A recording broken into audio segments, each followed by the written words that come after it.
The morning started like any other.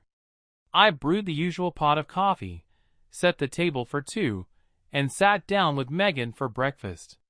She had always enjoyed our quiet mornings together before the day pulled us in different directions. We spoke briefly, mostly about mundane things, her schedule for the day, updates about her new job, and her excitement over the responsibilities she had taken on. Megan had recently started as an assistant manager at a prominent city firm, a position she'd been thrilled to secure. She mentioned, again, how much this role meant to her. "It's a step up, Tom," she said, looking across the table at me. "I want you to be proud of me."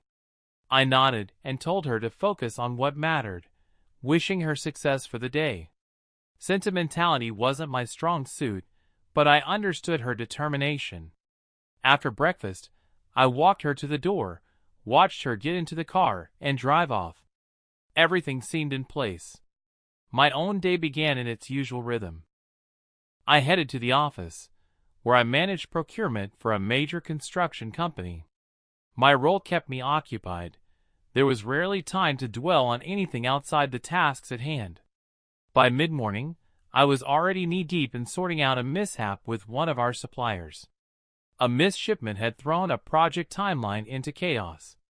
It was nothing I couldn't handle, but the constant back and forth over the phone left me agitated.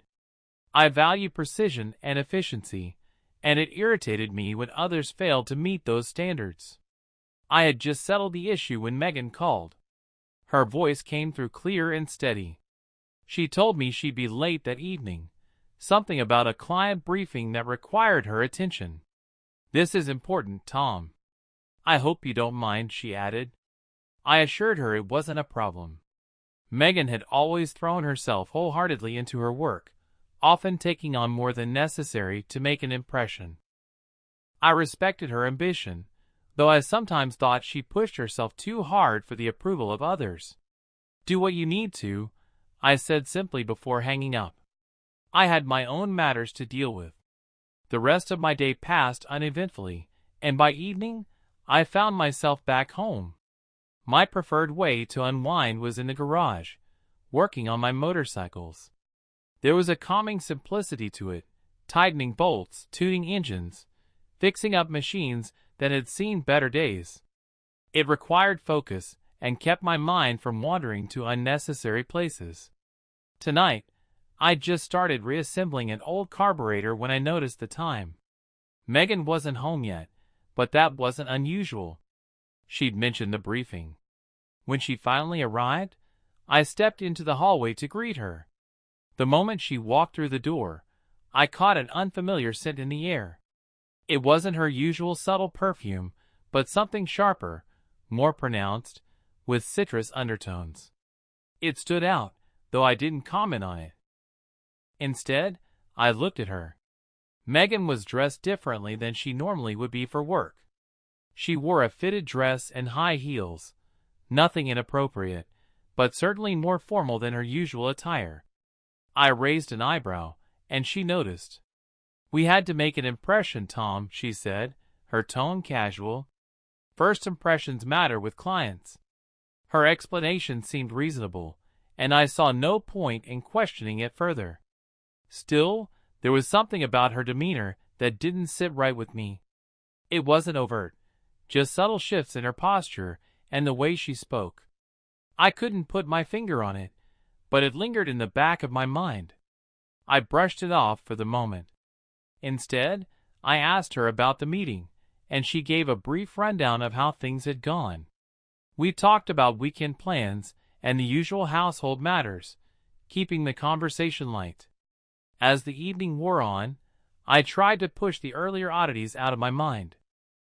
I wasn't one to overthink or let my imagination run wild. But certain details had a way of sticking. That unusual scent, her attire, the slight tension in her voice, as if she were measuring her words. They were small things, inconsequential on their own, but together they formed a pattern that didn't align with the straightforward life I was used to.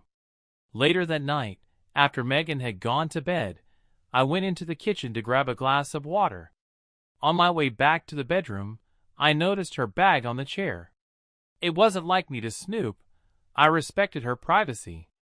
But something compelled me to take a closer look. As I walked past, my eye caught a temporary badge sticking out of the side pocket. It bore the logo of her company but no name. Strange, I thought. Megan had always been meticulous about her things. When she noticed me looking at it the next morning, she explained it casually. "I lost my original badge," she said. "They gave me this temporary one until I get a replacement. Nothing to worry about." Her tone was light, but the explanation felt too rehearsed, as if she'd anticipated the question. I let it go, but my mind filed the incident away. It wasn't like me to get hung up on trivial matters, and I didn't consider myself suspicious by nature. But there were too many inconsistencies piling up. They weren't enough to draw any conclusions, but they gnawed at the edges of my thoughts. I told myself to leave it alone. People lose badges, change perfumes, and dress up for work. It wasn't unusual. Yet, the more I replayed the day's events in my mind, the more I realized how much of it felt out of place. I wasn't looking for problems, but I couldn't ignore what was right in front of me. Megan's explanation had made sense on the surface, yet it didn't dispel the nagging feeling that something was off. I didn't like uncertainty. I thrived on clarity and order, and this lack of alignment bothered me more than I cared to admit. I decided to keep my observations to myself for now. There was no point in acting prematurely, not without concrete facts. Still, I couldn't shake the thought. Too many things didn't fit the usual pattern. Something about this day felt different. The next day started like any other, with me waking up earlier than Megan. I made coffee, set it on the counter, and left a cup for her before heading to work. I was a man of routine, and sticking to it helped me keep my mind focused. Today was no exception. I had a few meetings lined up with contractors, and the bulk of my day was scheduled around resolving supply chain issues. I immersed myself in work as soon as I arrived at the office, preferring to tackle the day's tasks without unnecessary distractions. By mid-morning, the day was running smoothly. The meetings went as expected, with the usual back and forth over pricing and deadlines. My job demanded a clear head and precise decision-making, which suited my nature. I appreciated structure and control in all aspects of life, including my career. Still, as much as I stayed busy, my thoughts occasionally drifted to the previous evening. Megan's unusual attire, the unfamiliar scent she carried, and her polished explanation. It wasn't overly concerning, but it lingered in the back of my mind like a puzzle missing a piece. During lunch, I decided to call Megan. It was a brief conversation, as most of ours were during the workday. She sounded upbeat and mentioned that her day was packed with preparations for a new project. "We're meeting with investors today. It's going to be interesting," she said, her voice filled with enthusiasm. I wished her luck, keeping the tone of our call neutral and supportive, before ending the conversation. There was no reason to suspect anything outright, but something in her tone made me take note. Subtle, almost imperceptible shifts that I couldn't yet place. After wrapping up my work for the day, I headed home, looking forward to unwinding with a drink.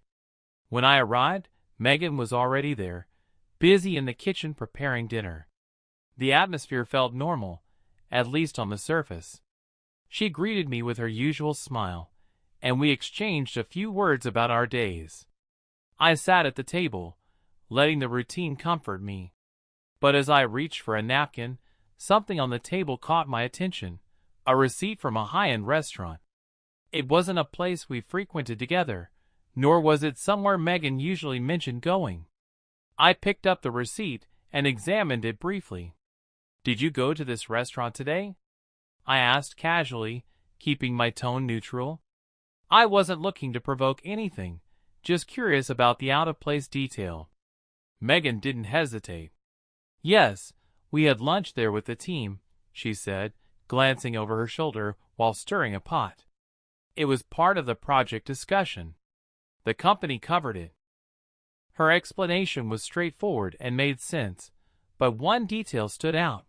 The receipt was for only 2 meals, not the kind of bill one would expect for a group. I didn't press the issue, though. It wasn't worth raising a flag over something that could easily have an innocent explanation.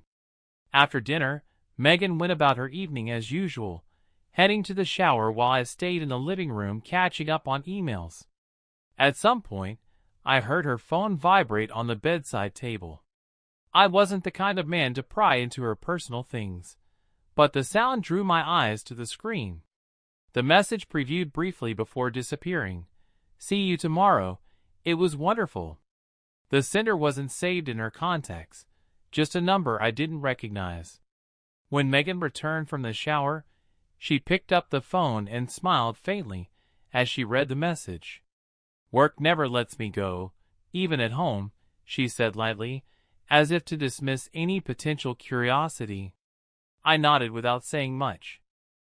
Her comment didn't sit right with me. It felt like a preemptive attempt to steer the narrative, though I kept my thoughts to myself. I wasn't the type to act rashly or jump to conclusions without evidence, but my instincts, finely tuned after years of dealing with complex work negotiations, told me there was more to this situation. Later that night, once Megan had gone to bed, I sat in my office with the faint glow of my laptop screen illuminating the room. I took a moment to write down the number from the message and decided to investigate. A quick search revealed the number was registered to someone working at Megan's company. The connection wasn't concrete, but it was enough to confirm that this wasn't some random miscommunication. It added another piece to the mental puzzle I was slowly piecing together. The next morning, Megan mentioned she had a meeting with clients after work and might be late again. I didn't react much, simply nodding and telling her to let me know if she needed anything. But this time, I had a plan. Unbeknownst to her, I'd installed a GPS tracker on her car some time ago, not out of paranoia, but as a practical measure after an attempted theft in our neighborhood months earlier. That evening, I decided to use it. True to her word, Megan drove to her office after work, and I kept an eye on her location while finishing up my own tasks.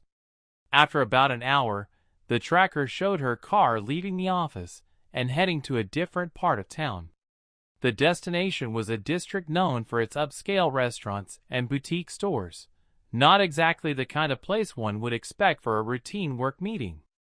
I debated whether to confront her immediately, but chose instead to observe for now. Acting prematurely wouldn't serve any purpose, not without concrete evidence. When she returned home later that night, Megan seemed upbeat. "We closed the deal," she announced with a satisfied smile, as though presenting an explanation before I could even ask. Her tone was confident, and she appeared genuinely pleased with the day's outcome.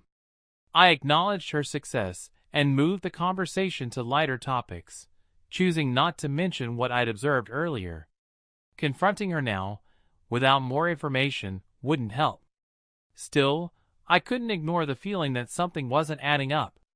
As the evening wound down, I noticed her bag sitting on the kitchen counter. Normally, I wouldn't have paid it any attention, but tonight, curiosity got the better of me. Glancing inside, I saw another receipt from the same restaurant I'd noticed the night before. This one was also for 2 meals and dated that evening. The coincidence was too significant to ignore. "How was the meeting?" I asked casually, testing her response. Megan didn't hesitate. "It was great. Dinner with the client went well. We sealed the deal," she replied confidently, her expression giving no indication of unease. Her explanation was flawless on the surface, but by now, I'd begun to notice a pattern. Her stories were consistent, but almost too polished, too rehearsed. I didn't press further. There was no need to, not yet. But as I sat in the quiet of my office later that night, I couldn't shake the growing certainty that Megan wasn't being entirely honest. The pieces were starting to come together, And while I couldn't yet see the full picture, one thing was clear: this wasn't just about work. Something deeper was at play, and I intended to find out what it was. Breakfast that morning was quieter than usual. Megan sat across from me, sipping her coffee, her usual cheerful chatter filling the room as she talked about her upcoming day. She mentioned an important client meeting and added that she might be late again. I nodded and responded in monosyllables, my mind elsewhere. While she went about her morning routine, I finalized my plan. I couldn't sit idly anymore, watching her weave explanations around events that didn't add up. It was time to act. After breakfast, Megan left for work, her car pulling out of the driveway as I stood by the window, watching. I stayed home, using the excuse of needing to work on something in the garage. The moment her car turned the corner, I opened the GPS tracking app on my phone, the one linked to the tracker I'd discreetly installed on her car days earlier. Her movements flashed on the screen. True to her word, she drove straight to her office. But I knew that was just the beginning. The real interest would come later in the day. As the hours passed, I busied myself with small tasks to keep my hands occupied, but my mind stayed sharp, waiting for any change in her routine. By late morning, I noticed her car moving again. The tracker showed her leaving the office and heading toward downtown. Her car eventually stopped near a high-end restaurant. I recognized the name from the receipts I'd seen earlier. I considered driving there myself, but decided against it. This wasn't the moment to make a move. I needed more than a confrontation based on assumptions. I needed proof. While waiting, I turned my attention to her phone. Using my access to her cloud account, I began recovering some of her deleted messages. Most of the conversations were ordinary, nothing out of the ordinary for work-related chats. But one thread stood out, a series of messages from someone named John. The exchanges were subtle, but hinted at a relationship that went beyond professional boundaries. Mentions of lunches, compliments on her appearance, and one message in particular caught my eye. "Can't wait for tonight. I hope you wear that dress I love." My jaw tightened as I read the words, but I didn't let anger cloud my thoughts. I wasn't a man prone to losing control. Every step I took needed to be calculated. When Megan returned home later that evening, she was dressed impeccably, as usual, flawless makeup, carefully chosen jewelry, and her ever-present smile. But something caught my eye as she stepped out of her shoes in the entryway. The thin layer of dust on her heels. It wasn't the kind of dust one would pick up in an office environment. I noted it silently, asking her how her day went as I observed her closely. Megan gave the same polished responses: long hours in the office, a working dinner with colleagues. Her delivery was smooth, confident, and practiced. I didn't interrupt, choosing instead to listen and observe. Later that night, after Megan had gone to shower, I decided to revisit her bag. This time, I searched for anything that might provide further clarity. In the side pocket, I found what I was looking for: an elegant card, the kind reserved for intimate gestures. The handwriting was neat, deliberate, and the message brief but telling. "Looking forward to our next meeting. You are incredible, Megan." There was no signature, but the card was fresh, as if recently placed there. I took a photo of it, carefully returned it to its spot, and stepped away. My suspicions were no longer vague. They were sharpening into certainty. The next day, I took my investigation further. After Megan left for work, I followed her. Keeping a safe distance, I tracked her movements via the GPS, confirming her arrival at the office first thing in the morning. For a few hours, she stayed put, attending to whatever tasks filled her schedule. But then, just before lunch, her car left the office again. I followed at a distance, weaving through traffic to avoid drawing attention. Soon, I found myself parked near the same upscale restaurant from the day before. Through the windshield of my car, I saw Megan enter the restaurant, meeting a man I didn't recognize. From my vantage point, I observed their interaction. It didn't take much to see they were more than just colleagues. Their body language betrayed a familiarity that wasn't professional, casual touches on the arm, prolonged eye contact, and smiles that carried undertones of intimacy. I stayed in the car, watching from a distance, keeping my emotions tightly locked away. This wasn't the time for impulsive action.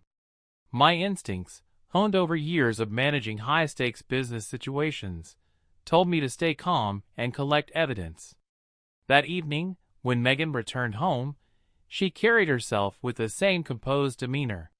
She casually mentioned that she'd had another meeting with clients, and that things were progressing well. Her confidence in her lies was remarkable, as though she genuinely believed I wouldn't question her stories. I kept my tone neutral as I nodded along, asking just enough to keep her talking.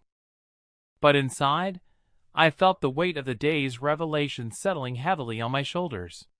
Later that night, when Megan was asleep, I returned to her phone. This time, I found more than just messages. There were photos from the restaurant, images of her and the man I had seen earlier. They were sitting close, smiling in ways that told a story words couldn't. The timestamp on the photo confirmed it was from that afternoon. I saved the photos to my phone, knowing I was building a case that left no room for doubt. I didn't confront her that night. It wasn't the time. I needed to think carefully about my next steps. Confrontation without preparation wasn't my style. I was a man who believed in strategy, in playing the long game. Confronting Megan now would only give her the chance to cover her tracks or twist the narrative. I wanted her to feel secure, to believe that I was none the wiser while I gathered every piece of the puzzle. By now, it was no longer a matter of suspicion. The evidence was there, clear and undeniable. But this wasn't just about discovering infidelity. It felt like a game, a strategic battle where the stakes were personal, and I was determined to win. I wasn't a man who lost easily, and this wouldn't be the exception. This wasn't just about betrayal. This was about control, and I intended to regain it. I woke up on the fourth day with a clear purpose. I had spent the last few days carefully piecing together every inconsistency, every lie, and every detail Megan thought she had concealed. By now, I had enough evidence to confront her outright, but I wasn't ready to act yet. Confrontation wasn't my goal, not yet. I needed to do this right. This wasn't just about catching her in the act. It was about ensuring there was no way for her to twist the truth or escape accountability. It was about principle now. At breakfast, Megan looked as composed as ever. Her appearance was flawless, from her carefully styled hair to her polished makeup. But one thing stood out to me, her choice of outfit. It was brighter, flashier than her usual work attire, and I knew her company didn't require that level of formality for day-to-day office work. Curious but keeping my tone casual, I asked her why she was dressed that way. She smiled, brushing it off with an explanation about a project casting where she needed to make a good impression. It was convincing, as her lies always were, but I knew better now. It was just another part of her performance. Once Megan left for work, I returned to the GPS tracking app on my phone. As expected, her car headed straight to her office. I wasn't surprised. She was meticulous in keeping up appearances. But I knew the day wouldn't stay this predictable for long. I settled into my routine, keeping one eye on her movements through the app, while using the other hours to dig deeper into her life. By mid-morning, her car left the office and began moving toward downtown.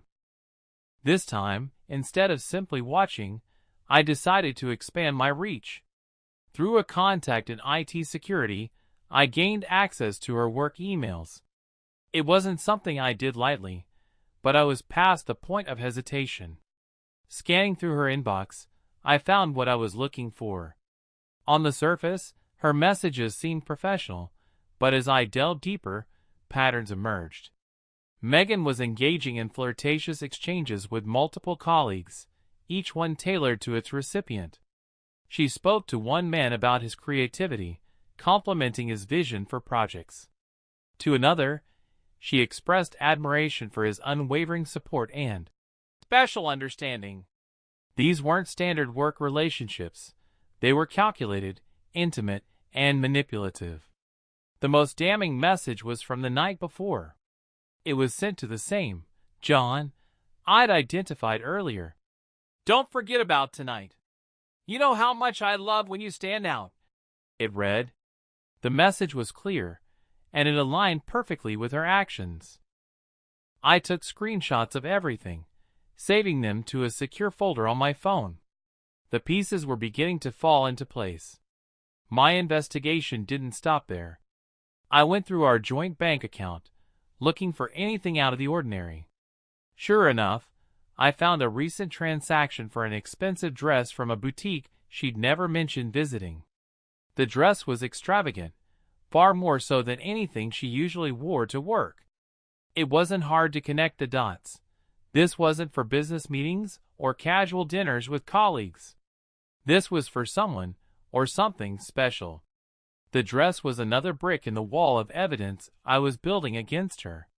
By late afternoon, Megan's GPS tracker showed her heading back toward the same upscale district she'd visited earlier in the week.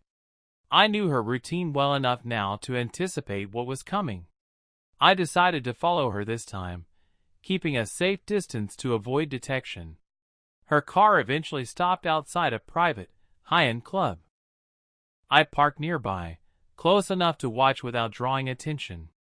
Moments later, I saw her step out of her car wearing the new dress. She looked immaculate, exuding confidence with every step. This was no ordinary outing. I watched as she walked toward the club's entrance. Before she reached the door, another car pulled up, and out stepped John, the same man I'd seen in the photos and traced through her messages. They exchanged a brief hug, casual but intimate enough to confirm everything I had suspected. Together, they disappeared inside the club, leaving me sitting in my car, my thoughts churning but my emotions firmly in check. Rather than storming into the club, I decided to gather more information. Acting impulsively wouldn't serve my purpose. I approached a staff member near the back entrance and, with a bit of cash, persuaded him to share details about the event. It was a private party for select employees of Megan's company. According to him, these gatherings were more personal than professional, with attendees often blurring the lines between business and pleasure. The description only reinforced what I already knew. Returning to my car, I stayed parked outside the club for a while longer, watching and waiting. My mind worked through every detail I'd uncovered over the past few days. The emails, the receipts, the photos, the GPS logs, it all formed an undeniable picture. Megan wasn't just being unfaithful. She was crafting an elaborate web of lies, carefully managing appearances while keeping me in the dark. But she'd underestimated me. That night, when Megan returned home, her demeanor was as polished as ever. She looked tired but pleased, the kind of satisfaction that came from a day of getting exactly what she wanted. She offered her usual stories about late meetings and successful negotiations, her voice steady and confident. I listened, nodding at the right moments, pretending to buy into her narrative. She had no idea what I knew, no clue that I'd unraveled the entire facade. As I sat alone later that night, reviewing the evidence I'd gathered, I felt an unexpected calm. I wasn't angry anymore, not in the way one might expect. What I felt was a cold, calculated determination. This wasn't just about her betrayal. It had become something bigger. It was a challenge, a battle of wits and strategy. I had all the pieces I needed to expose her, but the timing had to be perfect. I wanted her to believe she was safe, that her lives were intact, even as I prepared to dismantle everything she'd built. Megan had no idea that her world was on the verge of collapse. For now, She still wore the mask of confidence and control, but I knew better. The ground beneath her was crumbling, and when the moment came, I'd be there to ensure she felt every consequence of her actions. This wasn't just about justice, it was about winning. And I had every intention of coming out on top. Megan still believed she held all the cards, but the reality was far different. Her world was about to fall apart, and she didn't even see it coming. That morning, I woke with a sense of clarity. The days of doubt and observation were behind me. Every action Megan had taken, every lie she had told, had been meticulously catalogued. I no longer needed confirmation of her betrayal. Now, I was focused on the execution of my plan, a precise, unrelenting campaign to dismantle the facade she had so carefully constructed. Megan's demeanor at breakfast was as casual as ever. She mentioned a private event she was attending later in the evening, making sure to highlight its importance for her career. Her voice was steady, her smile effortless. She carried herself with the same confidence that had fooled me for so long. I nodded along, giving her no indication that I knew the truth.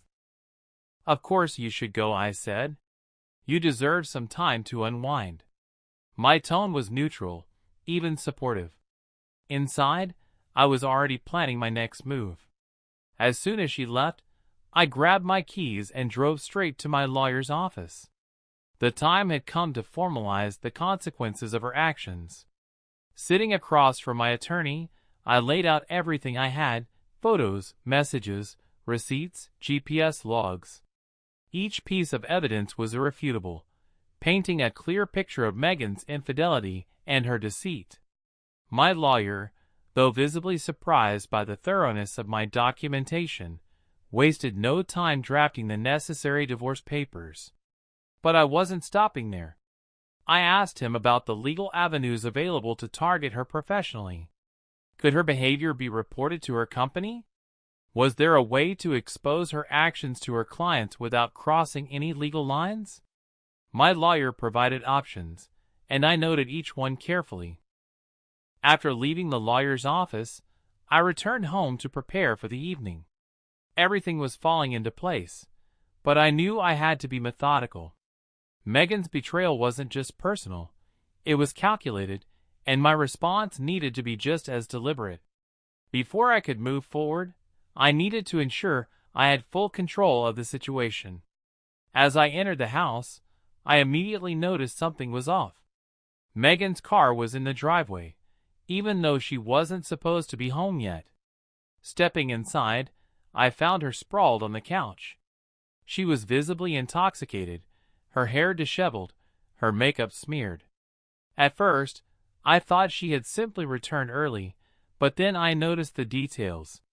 Her dress was wrinkled, her shoes discarded haphazardly near the door. And then I saw the writing. It started on her back, crude markings in bold, black marker. My eyes followed the lines down her arms, across her legs, and over her shoulders. The words were vulgar, taunting, and humiliating. Some were names, others were explicit comments, and one phrase stood out among the chaos: 14-inch hole. My stomach tightened as I read it.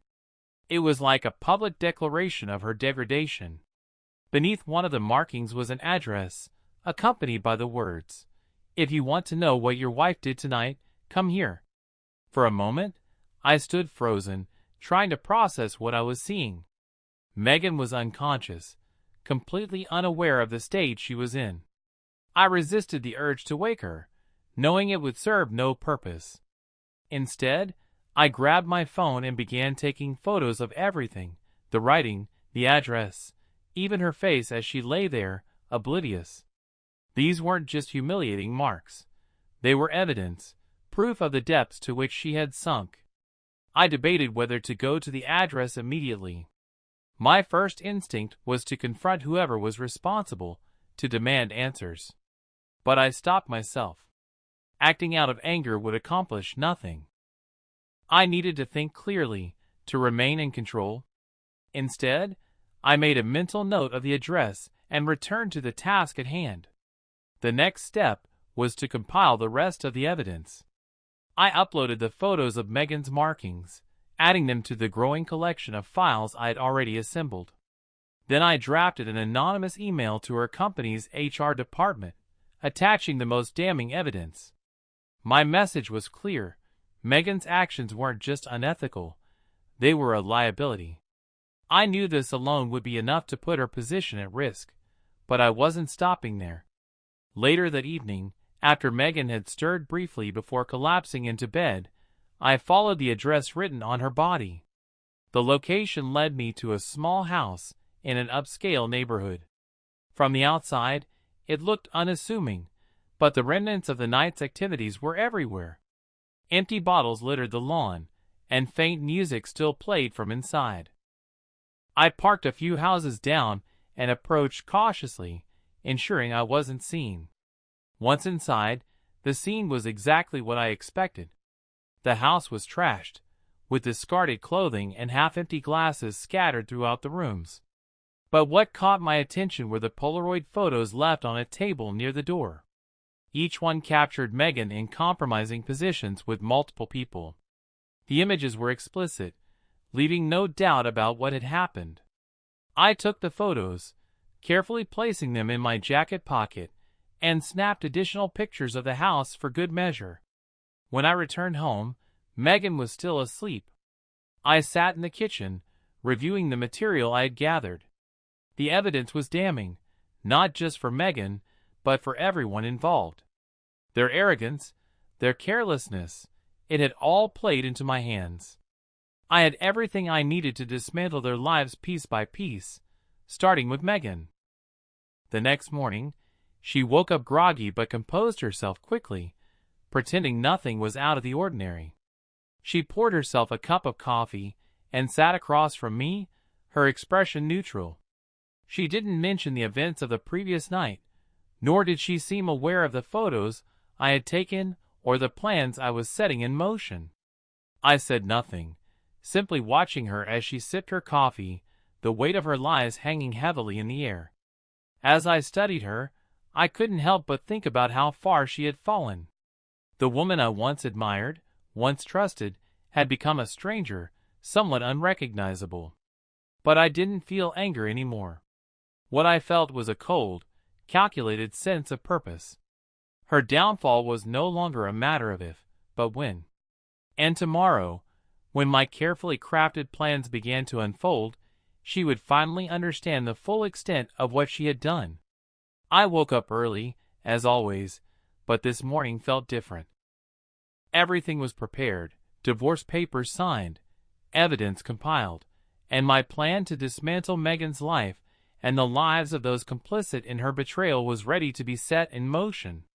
Her downfall wasn't just personal. It had become a matter of principle, a necessary reckoning. By morning, the consequences of my actions had already begun to unfold. The anonymous evidence I sent to her company's HR department had created chaos.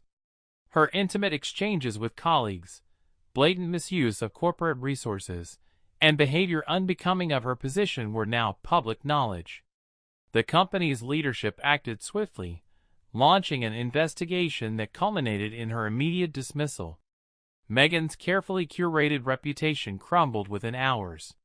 She returned home around midday, visibly shaken, anger and humiliation written across her face. She tossed her bag to the floor but froze when she saw me holding the divorce papers. I handed them to her without a word, my expression calm and unyielding. "Sign them," I said firmly. "You knew this was coming. Pack your things. You no longer have a place here." Her protests were immediate, pleading for another chance, but I remained silent, pointing to the boxes of her belongings I had already prepared. Megan tried to justify her actions, but I cut her off. "Mistakes happen once," I said coldly. "What you did was a choice, a series of deliberate choices. And now you face the consequences." Ignoring her tears, I helped load her things into her car, unmoved by her desperate apologies. When she finally drove away, I felt no remorse. This was only the beginning.